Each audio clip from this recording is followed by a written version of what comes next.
The tigers live here in the Sundarbans, gnarled fingers of thick mangrove swamp that stretch out into the Bay of Bengal.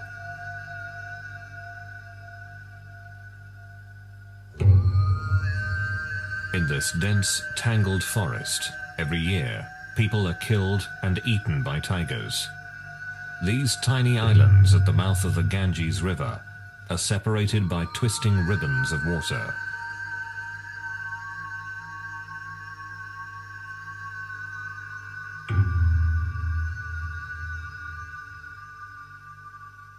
The isolated clumps of mud and forest make up the Sundarbans Tiger Reserve.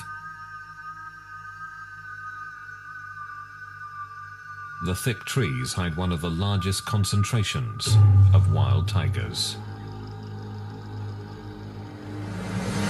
But there's something else that sets these animals apart, and the tigers that live here hunt, kill, and eat humans. I was led to a site where tigers killed 2 humans, and you could see the tracks of the tiger approaching the human footprints, and there was still dried blood on the ground. It makes you kind of look around and really reflect that when you're in a place like this, humans aren't dominant. The people of this region live on the edges of the tiger reserve in small villages.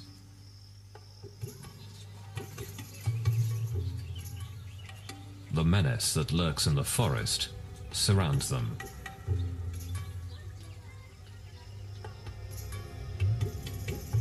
It is a hard life here.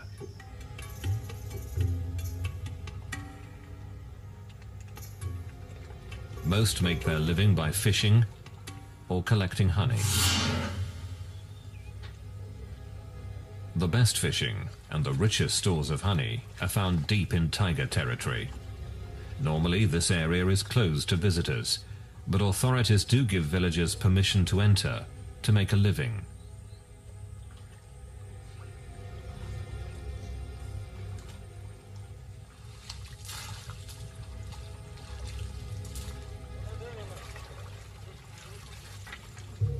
It's here that the tiger attacks occur.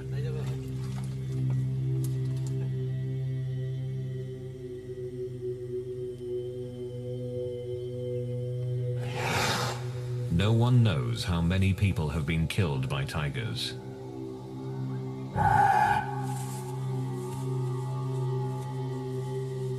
Many deaths aren't reported.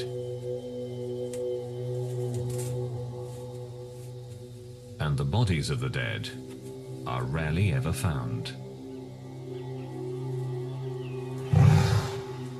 The tigers go deep into the woods to devour their prey, but the stories live on.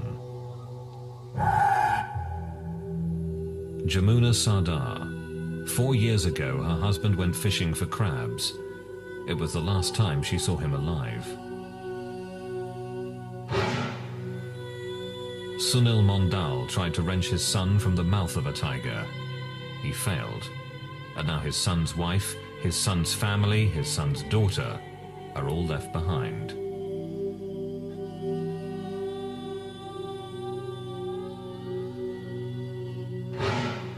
Surat Sadar. His father was killed while fishing, pulled from his boat by a tiger. The threat of violent death hasn't stopped daily life from continuing throughout the Sundarbans.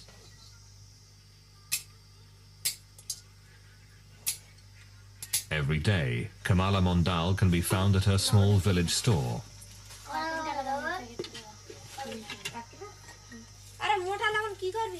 Mondal's husband was killed by a tiger while he was fishing for crabs. Without him, this store is her only way of making a living.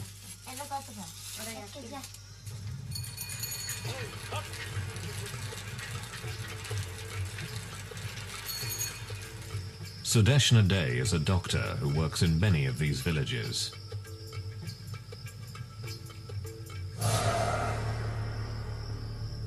Here, every family has somebody or the other who has been lost in the hands of the tiger. And mostly what the tiger does is he attacks from the right side and from behind. So we mostly have neck injuries, hand injuries, and right-sided scalp injuries.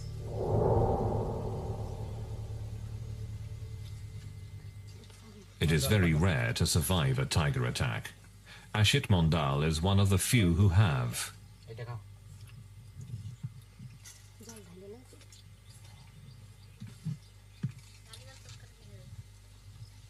Just a few months ago, Mondal was deep in the Sundarbans, fishing for crabs, when suddenly he came face to face with a tiger.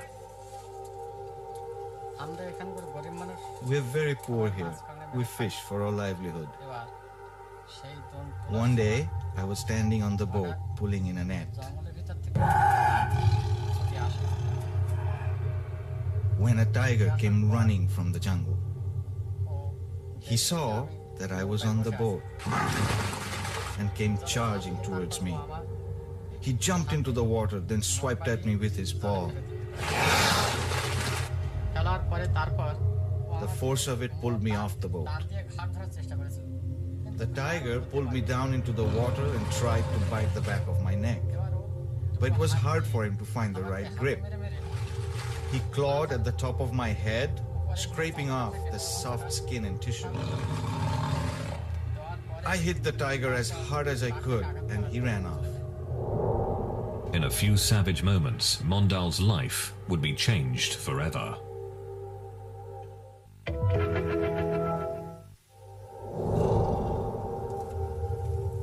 A tiger's enormous forepaws can shatter bones.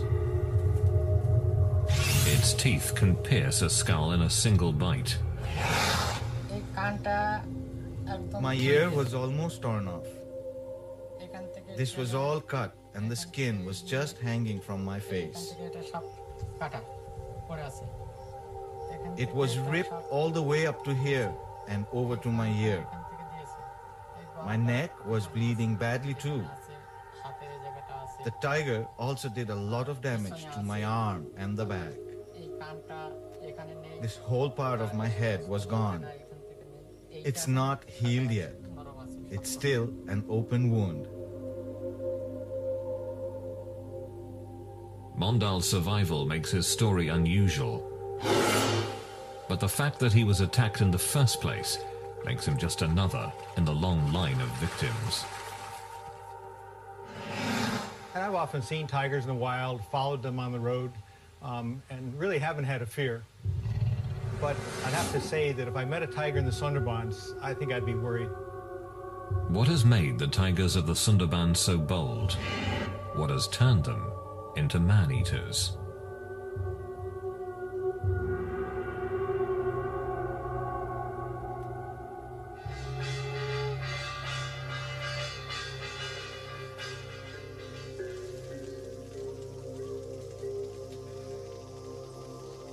Tigers are a deeply entrenched part of the culture in the Sundarbans, a fearsome thread woven into the tapestry of everyday life.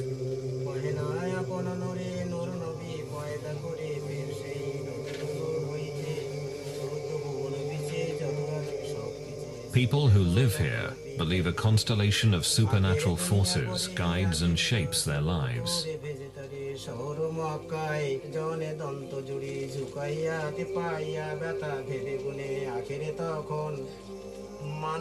Before entering the forest where the tigers live, the priests and elders of the Sundarbans pray with the villagers, asking for protection.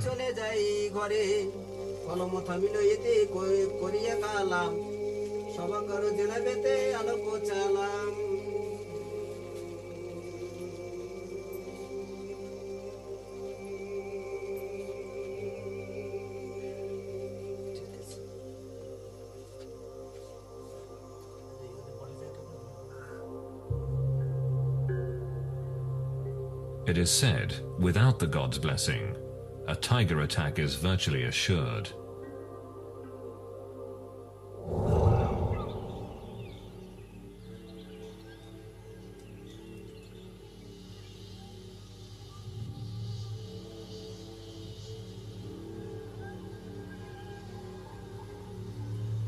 Bandhavgarh National Park is one of those places where wild tigers roam. Found in the heart of India, it is one of a handful of tiger reserves in the country.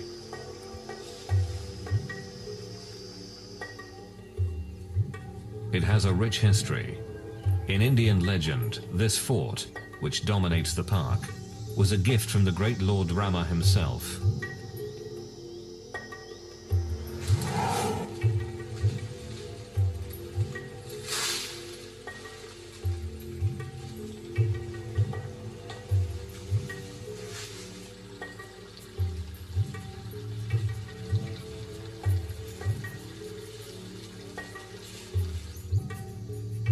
Bandhavgarh has become a favorite tourist destination.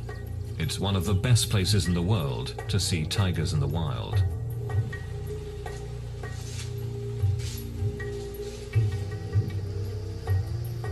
These are Royal Bengal tigers, the same type of tiger that lives in the Sundarbans.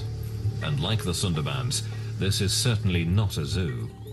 The tigers here track and hunt their own food.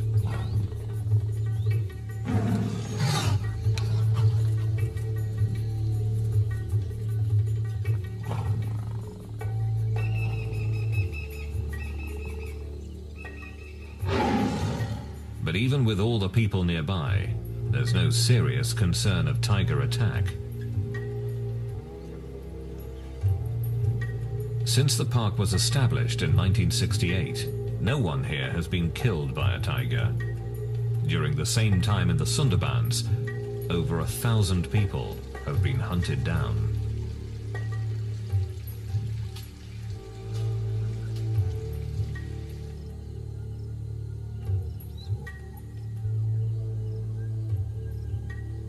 The classical image of the man-eating tiger is that man-eaters were an exception, and they were old, and they were injured, sick, and they couldn't kill game or livestock.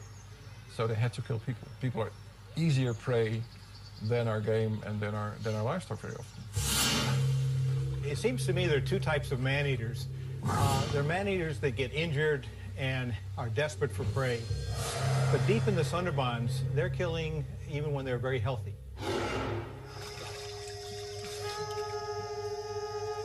Living in the shadow of the man-eating tigers is part of daily life in the Sundarbans.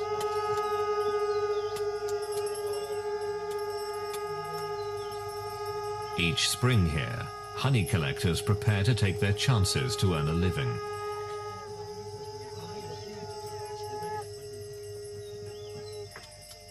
The danger of entering the forest makes this a solemn occasion.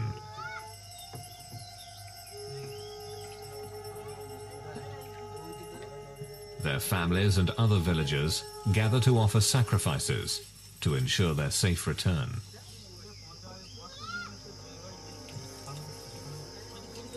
But even with the permission of the park rangers and the blessing of the local priests, men from these villages enter the forest, never to return.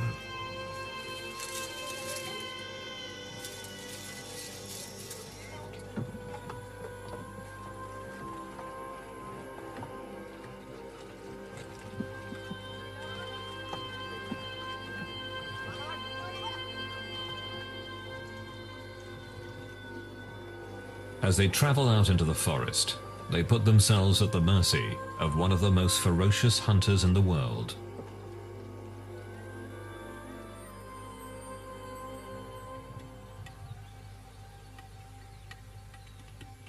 The murky waters, muddy banks and thick swamps of the Sundarbans make it almost impossible to see the tigers here. Very few researchers have braved the hostile environment.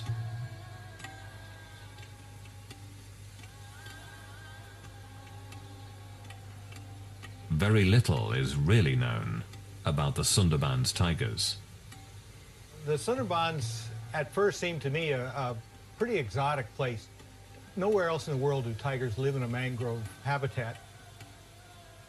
And it's hard to walk. The pneumatophores make it, I think, difficult even for tigers to go through some habitat. There's deep mud.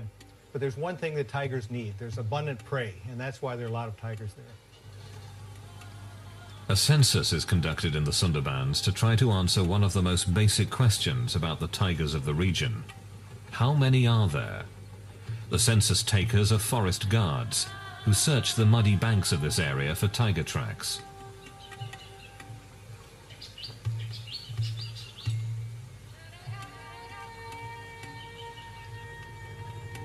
The nature of this region forces the tigers to swim from island to island, looking for prey. While all tigers are comfortable in the water, the tigers in the Sundarbans have become especially adept here.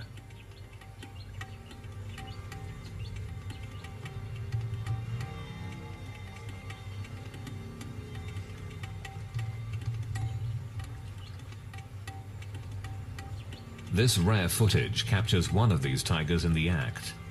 Seeing a tiger in deep water can be the last thing a fisherman here ever sees.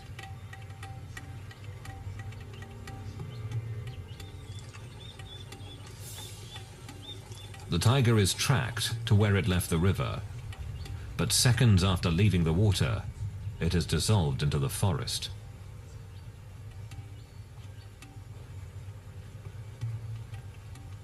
The dense wall of green can easily hide a killer.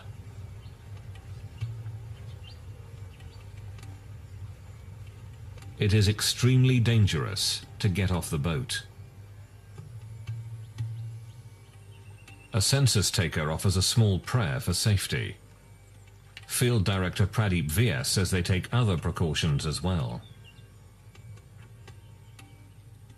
Apart from the firearms, the 2 or 3 devices which has been devised for Sundarban conditions, one is the Tiger Guard. This is protective steel body structure, and this also use the bulletproof sheet, which has spikes on the back, because any tiger which attacks a prey or human being, it attacks mainly from back and on the neck. So this takes care of this particular problem. Besides this, we also use the face mask, because most of the time it has been seen that the tiger attacks when you are most unaware of its presence. So a number of times you can try to attempt the tiger food, that you are watching the tiger from the back. Sometimes the census takers don't have to travel far to find fresh tiger prints. These marks have been discovered just a few meters from a ranger station, which is protected by a high fence. A tiger has been here within the hour.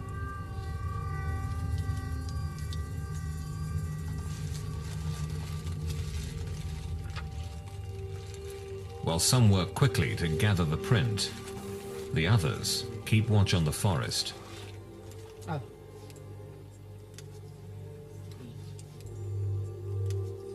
In the year 1995, one of our staff, Prabhas, was actually killed by tiger, and this was a very serious accident, and the whole census operation was stopped because of this. Each tiger's paw print is unique, as individual as human fingerprints. By comparing this imprint to other casts, they can learn if this is a new animal or not. In this way, a rough census of the tiger population is gathered. This paw print, and others like it, are giving insights into this unique animal. Well, the biggest thing we've noticed so far is that the tracks of tigers are really small. So we think male tigers could be even 150 pounds smaller than the big tigers elsewhere. The prey itself may be a part of the reason for the smaller tigers here.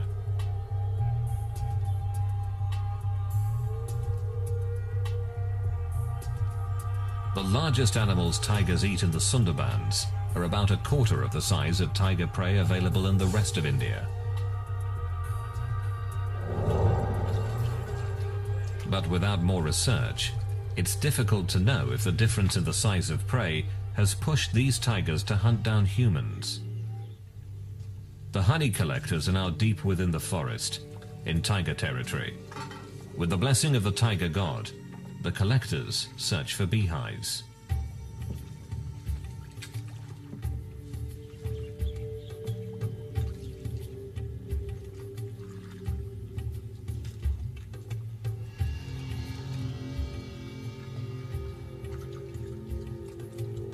The tigers can be anywhere.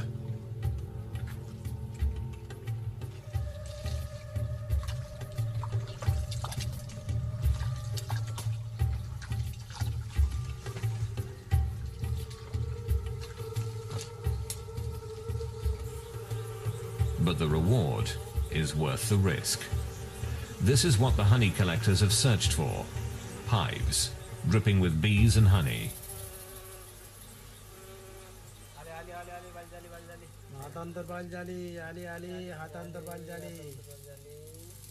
The honey collectors light their bundles of grass to smoke out the bees. Their prayers and their masks are their only protection. There is a story that tigers never attack people from the front, but always from behind. And therefore they have carried out an experiment in the Sundarbans, and they've given the people masks to put on the back of their heads when they were walking through tiger areas. And in the beginning, the tigers seemed to fall for this ruse. But then they cottoned on, and they discovered that this was a ploy. And they again attacked people even though they were wearing a mask.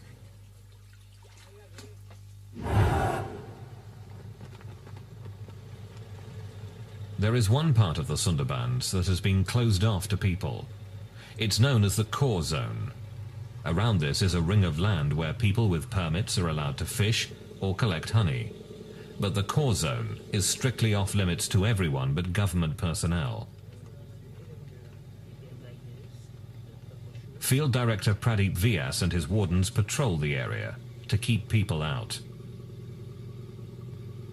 Tiger attacks are certainly more in core zone because tigers are not used to the presence of human beings. They come in contact with people very less as compared to the tigers in the fringe zone. Recently, a group of locals snuck into the core zone. They had no permits, no permission. A single tiger attacked and killed 3 men.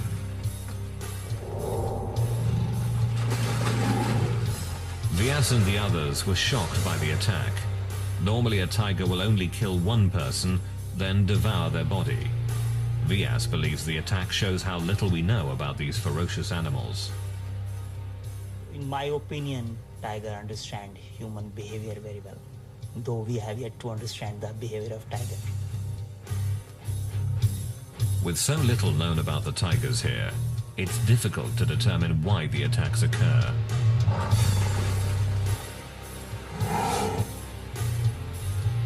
Perhaps the very nature of this place can explain why the tigers in the Sundarbans are the last in the world to hunt humans.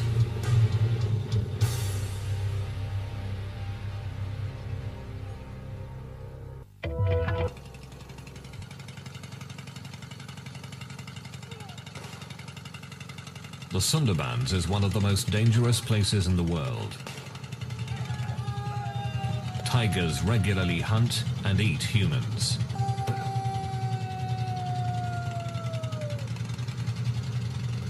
In this remote part of East India, park rangers take unusual measures, hoping to keep tigers away from the villages, hoping to keep predator and human prey apart.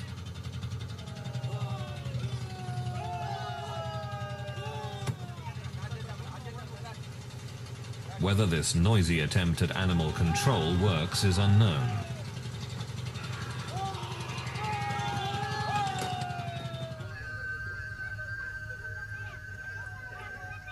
This extreme effort to keep tigers away from the villages of the Sundarbans is not duplicated in other tiger reserves in India. Here at Bandhavgarh National Park, villagers ring the tiger reserve, just as they do in the Sundarbans. But no one can remember the last time someone was killed by a tiger.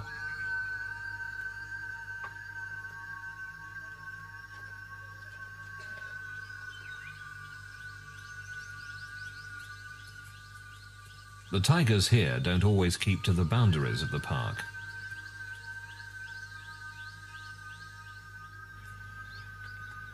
They regularly enter this village in search of prey. but strangely have never attacked people.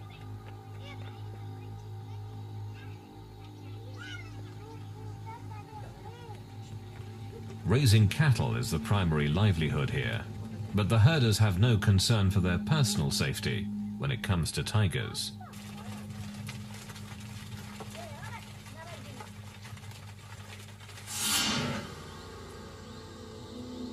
This tiger, B2, is the best-known cattle killer in Bandhavgarh. He leaves the park frequently in search of easy prey, but even though he often travels near the villages and comes very close to people, he has never attacked anyone.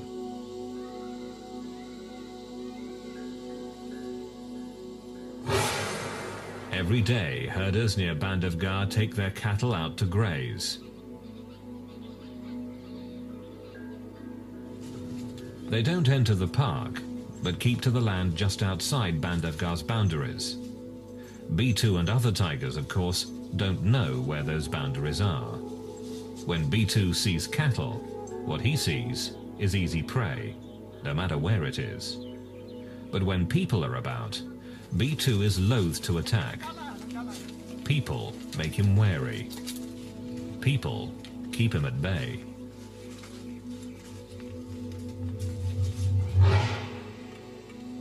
B2's most legendary hunt took him far outside the park. There he killed a large cow and dragged it back towards his territory. In a display of amazing strength, he threw the animal over a fence before feeding on it for 2 days. But B2 has never hunted people. His size, strength, and quickness is superior to any human. But he has never attacked.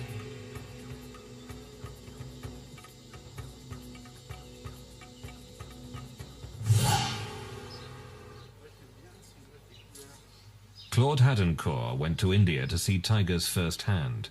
What he saw almost cost him his life. The tiger attacked the car while we were stopped. Arrêté. We were listening to the barks of the deer that announced the presence of the tiger.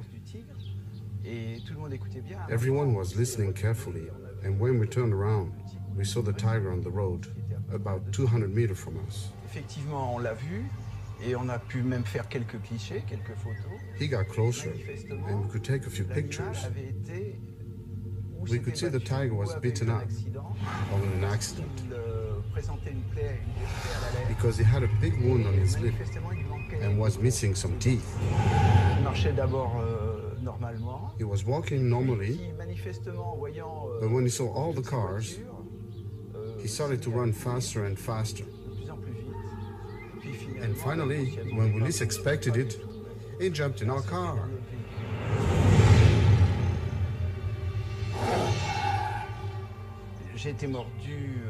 I was bitten on the arm and on the hand.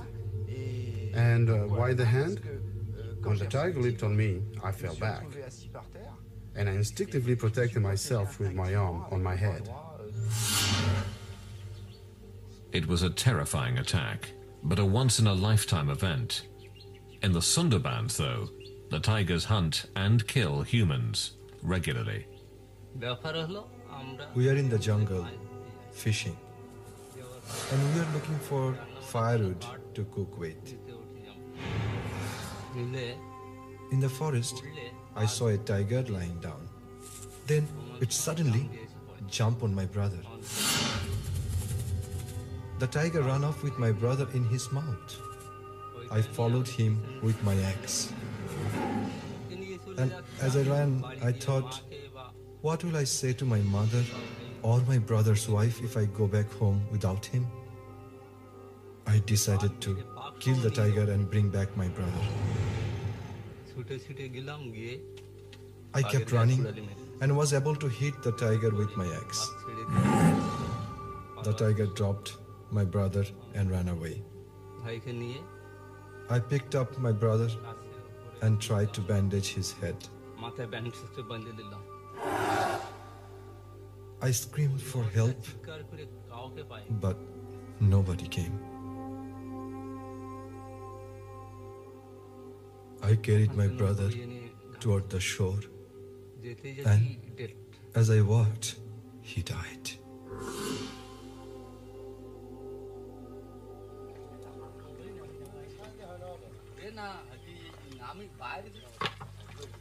Why do these attacks continue?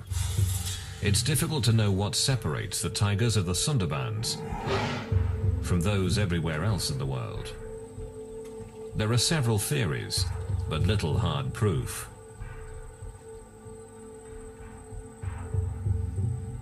Some believe the water itself is to blame.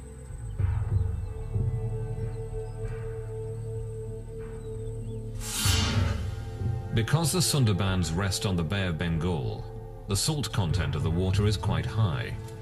Typically, tigers live inland and drink from freshwater lakes or streams. Here, tigers drink the salt water, and some believe that a constant diet of salt water has injured the tigers, putting them in constant discomfort.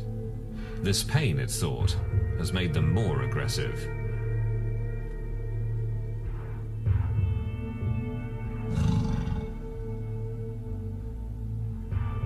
Fresh water ponds were dug to provide an alternative for the tigers, but the attacks persisted. While an intriguing notion, there has never been proof that the high salt content is behind the attacks on people. Another theory is also tightly bound to the waters here. Understanding the tides is crucial to fishing in the Sundarbans.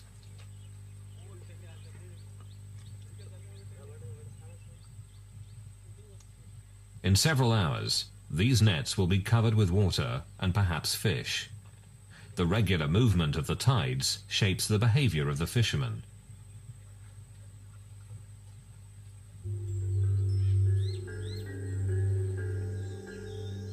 And some who study the tigers of the Sundarbans believe that tides may also make these animals unusually aggressive.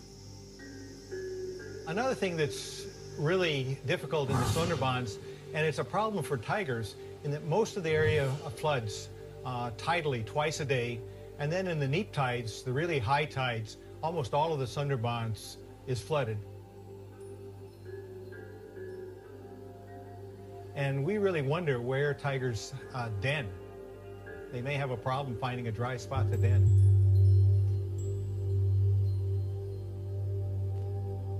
There is another theory that the tigers of the Sundarbans are more aggressive than others because conflicts that would be avoided through scent markings have to be played out. When the area floods, scent markings that define tiger territory are washed away. Aggression then becomes the only way to defend the territory.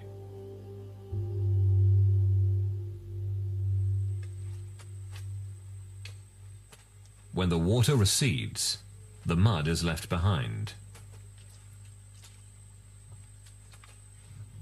Some believe this mud makes it more difficult for the tigers to hunt, so they resort to easier prey, man.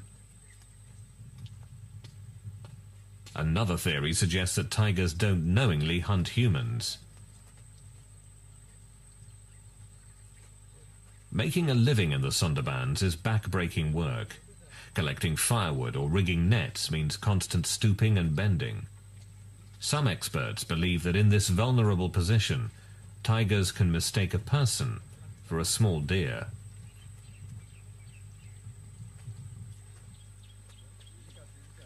Once a tiger has mistakenly killed a human in this fashion, it is believed that the animal develops a taste for people and is more likely to kill again. There is an even more gruesome theory. Some believe that the tigers have acquired a taste for human flesh because of the weather. Brutal cyclones frequently batter this region, killing thousands. The rivers and canals are often filled with the bodies of the dead, on which the tigers feast. All through history, I have seen special circumstances under which all of a sudden there occur what you could call tiger epidemics or tiger plagues. And that is that all of a sudden there is an increase in the number of people being attacked by tigers. And I would say in 9 out of 10 cases, that is because there has been a sudden increase in the number of dead bodies of people, dead people. Either because of an epidemic, cholera, smallpox, or because there has been a cyclone, a tornado, a flood. And that's because all of a sudden there is a surplus of human bodies. And tigers thrive. They have more food than they can than they can use. The list of theories grows, but is inconclusive. The tigers in the Sundarbans are certainly unique, and perhaps the explanation for their behavior can be found by looking not at tigers, but people.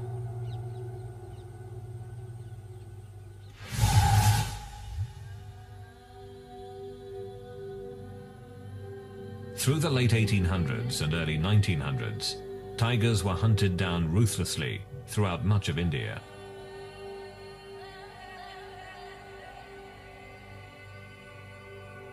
But what is less well known is that tigers were taking their own.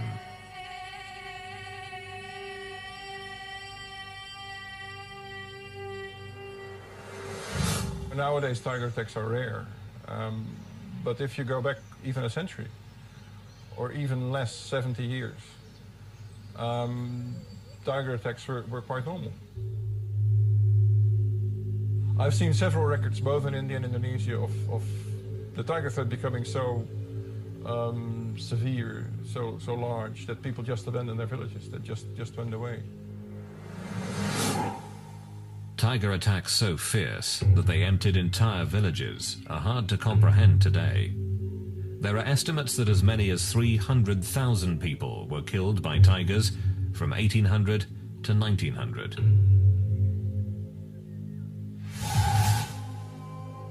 The answer was obvious. Fewer tigers would mean fewer tiger attacks. Open season was declared on tigers.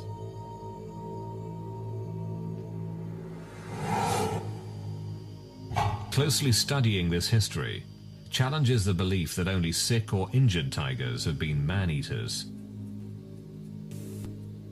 If you read about tiger attacks in the early 19th century, in the 18th or 17th century, they were so frequent that it is impossible to explain such a frequency by assuming that only sick and injured tigers attack people.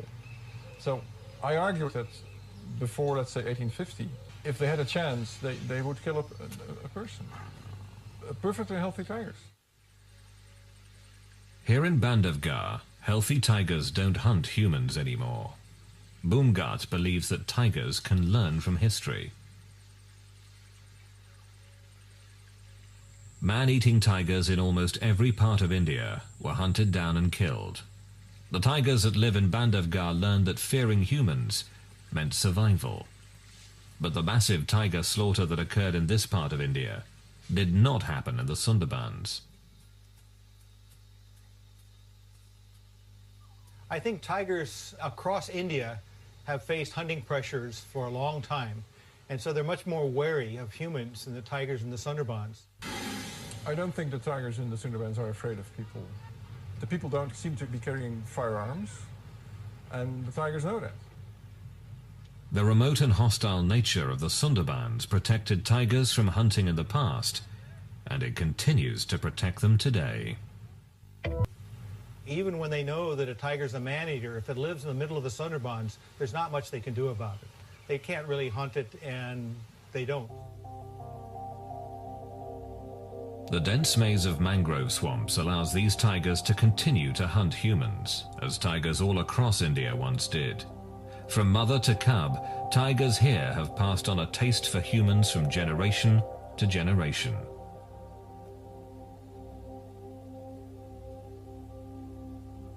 The biggest difference is that tigers may teach their young to be man-eaters, and so that's why there's so many man-eaters in the Sundarbans.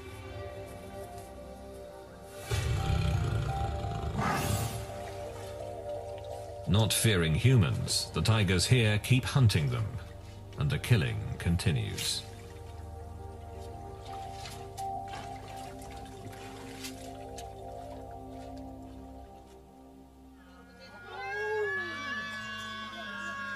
A young child is lost in the forest, at the mercy of the deadly tigers of the Sundarbans. This play tells the story of daily life in this hostile land, of the very real danger that lurks in the wild, beyond the villages.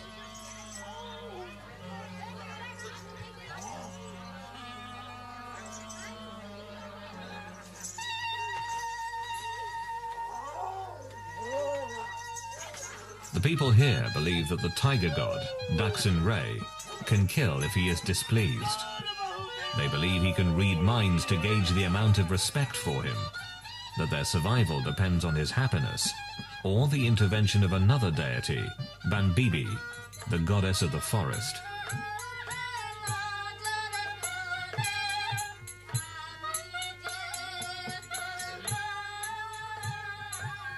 It is a constant balance between life and death.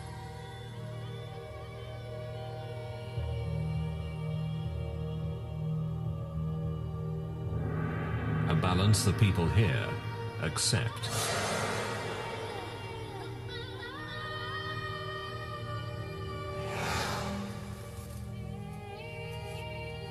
They realize that while the tigers make the forest dangerous, that very danger protects the forest and their livelihood.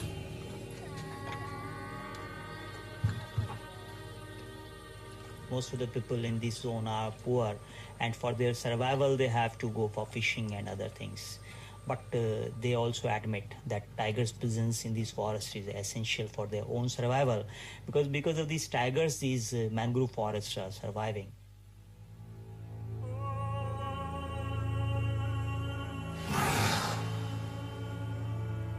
The villages here are filled with orphans and widows, and people who have harrowing tales of survival.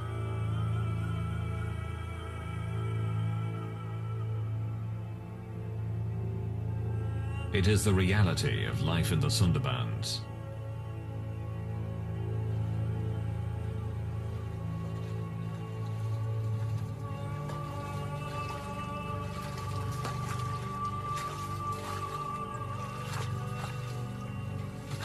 People here understand the risk.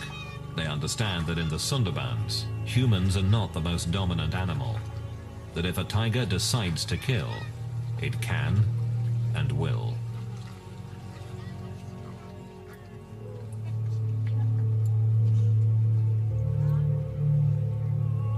This is a place which has remained virtually untouched by time.